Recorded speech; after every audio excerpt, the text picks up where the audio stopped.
Let's do it. Hi, this is Daquioag from Meralco Bolts.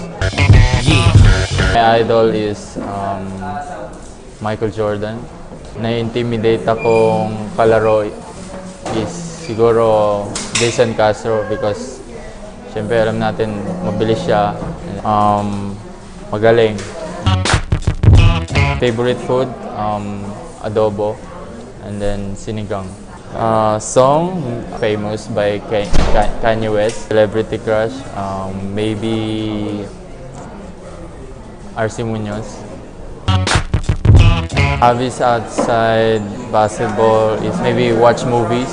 I used to watch movie a lot, maybe in cinemas or in my place. Create for my teammates, and then sometimes open court transition offense.